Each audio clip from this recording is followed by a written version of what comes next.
Hello, everyone. Welcome to Inside the Americas. Coming up, could the Florida high school massacre be a tipping point in gun control in the U.S.? More on some slight changes already on the way. Then Russian officials may be scoffing at a U.S. indictment charging 13 Russians with meddling in the 2016 election. But several people who worked at the same troll factory in St. Petersburg say those charges are well-founded. And Mexico is gearing up for its presidential election this summer. We'll take a look at who's in the running. I'm Jeannie Godula. We'll start first with our picture of the week. This is Emma Gonzales, a survivor of last week's Florida school shooting and one of many students forced into becoming an activist for gun control.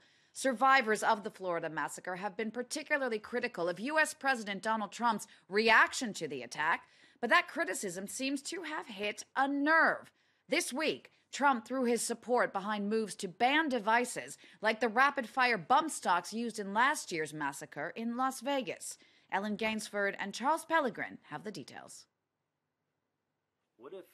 Calls for gun control are on the rise in the wake of the mass shooting in Florida. This self-proclaimed firm believer in the Second Amendment got over 21 million views with a Facebook video in which he sawed in half the AR-15 rifle he bought 30 years ago. So, I've decided today I'm going to make sure this weapon will never be able to take a life. The barrel of this gun will never be pointed at someone. I mean, think about it. Is the right to own this weapon more important than someone's life?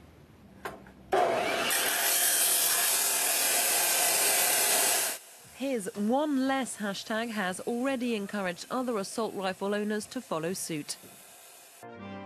The mounting pressure has led Donald Trump to push for a ban on bump stocks, an accessory that can turn a semi-automatic weapon into an automatic one. A few moments ago, I signed a memorandum directing the Attorney General to propose regulations to ban all devices that turn legal weapons into machine guns. I expect that these critical regulations will be finalized, Jeff, very soon. Calls to ban bump stocks have been mounting ever since the Las Vegas massacre last October, when retired accountant Stephen Paddock used the accessory to kill 58 concert-goers in the deadliest mass shooting in recent U.S. history. Firearms experts believe Paddock was able to shoot around 90 shots per second due to the device. Clipping onto the back of a weapon, bump stocks allow a shooter to fire faster by harnessing the gun's natural recoil. They can be bought over the counter in the US for as little as $200.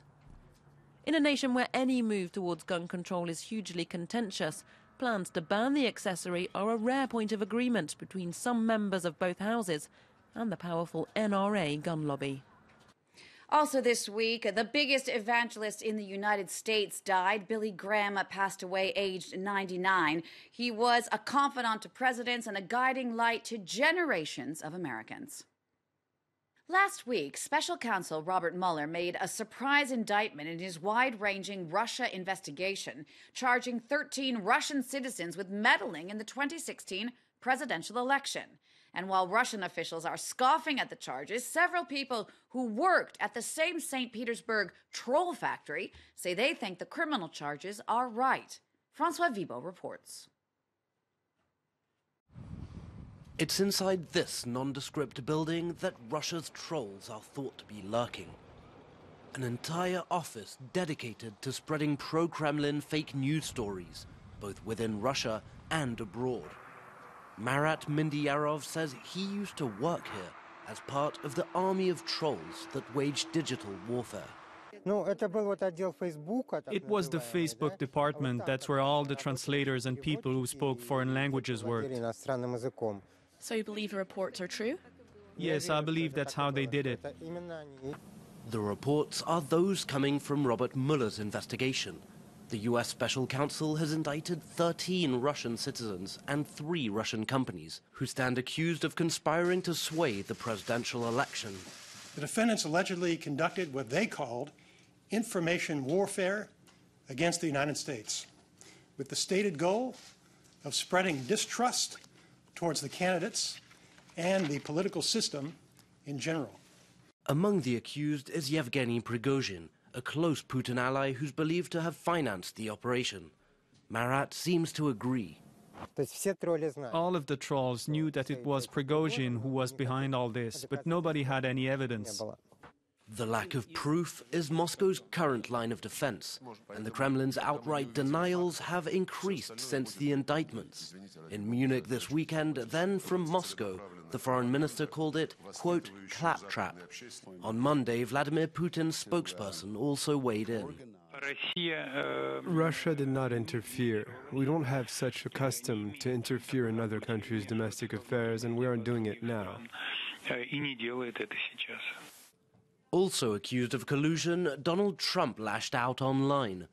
In a series of strongly worded tweets, he lay the blame on Barack Obama, the FBI, Democrats, and even his former rival Hillary Clinton. It seems that everyone is guilty except him. Russia started their anti-US campaign in 2014, long before I announced that I would run for president. The result of the elections were not impacted. The Trump campaign did nothing wrong, no collusion.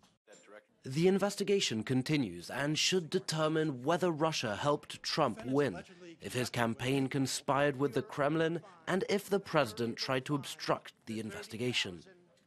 In the meantime, American intelligence services have warned that Russia may already be trying to influence the upcoming midterm elections in November.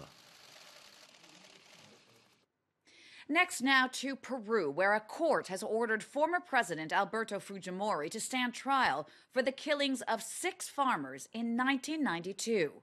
That comes a month after the former president was released from prison. He was serving a 25-year sentence for human rights abuses, but was given a pardon on health grounds.